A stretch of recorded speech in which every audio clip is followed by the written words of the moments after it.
ছোট থেকে গ্রামে বেড়ে ওঠা মেয়ে আমি, হঠাৎ করে যদি শহরের মেয়েদের মতো ভাব ধরতে চাই তাহলে কি সেটা হওয়া যায় বলেন? যাই হোক, আসসালামু আলাইকুম। কেমন আছেন সবাই? আশা করি সবাই অনেক ভালো আছেন। আজকে একই ফ্রেমে আমার বাবা মা বোন সবাইকে নিয়ে চলে আসলাম, সাথে আমিও। আসলে যারা শহরে বাস করেন তারা কখনোই এই গ্রামের মর্মগুলো বুঝবেন না। আমি আসলে আমার ফ্যামিলির কাউকে নিয়ে এভাবে কখনোই ভিডিও করি না, আজকের ফার্স্ট টাইম এভাবে আমি ভিডিও করতেছি আমার বাবাকে নিয়ে। যাই হোক, সাথেই থাকুন, একটু একটু করে সবকিছুই আপনাদেরকে দেখাবো। ওই পাশে আমার বাবা গরুকে খাবার দিচ্ছে আর এই পাশে আমার মা পিঠা রান্না করতেছে। এটা কি জানেন? তাল পিঠা।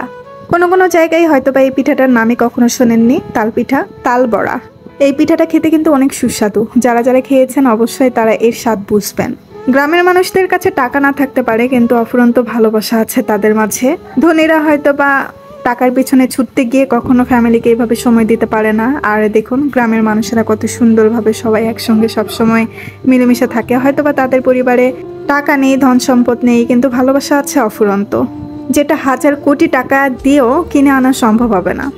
এই যে সবাই মিলে একসাথে একটা জিনিস করা, একসাথে বসে সবাই মিলে খাওয়া, সবাই একসঙ্গে গল্প করা, সবার মুখে হাসি, আহা কত শান্তি, তাই না?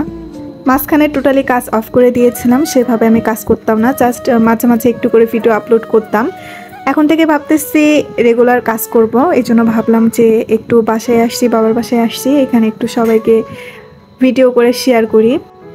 দেখেন গ্রামে কত মানুষ, কত পিচ্ছি, এরা সবাই কত খেলা করে। ওয়েট, একটু পরে তাদের খেলা আপনাদের সাথে শেয়ার করতেছি। দেখেন এখানে তারা কত সুন্দরভাবে খেলা করতেছে।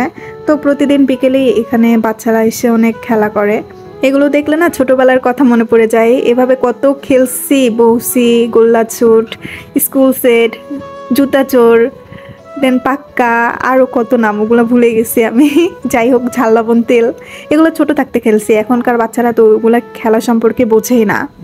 আমাদের ছোটবেলাতে আমরা যত পরিমাণ খেলাধুলা করছি, এখনকার বাচ্চারা সেই পরিমাণ আর কি সময় পায় না খেলাধুলার। এখন তো তারা ছোট থেকেই পড়াশোনা নিয়ে অনেকটা ব্যস্ত হয়ে যায়।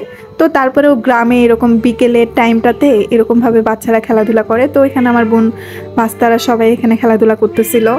তারপরে চলে আসলাম ছাদে। এখানে দেখেন আম্মা এখানে কুমড়ো বড়ি নেড়ে দিচ্ছে। এই যে দেখেন কত সুন্দরভাবে কুমড়ো বড়িগুলো করছে। এগুলো কিন্তু নিজের হাতে বাসায় বানানো।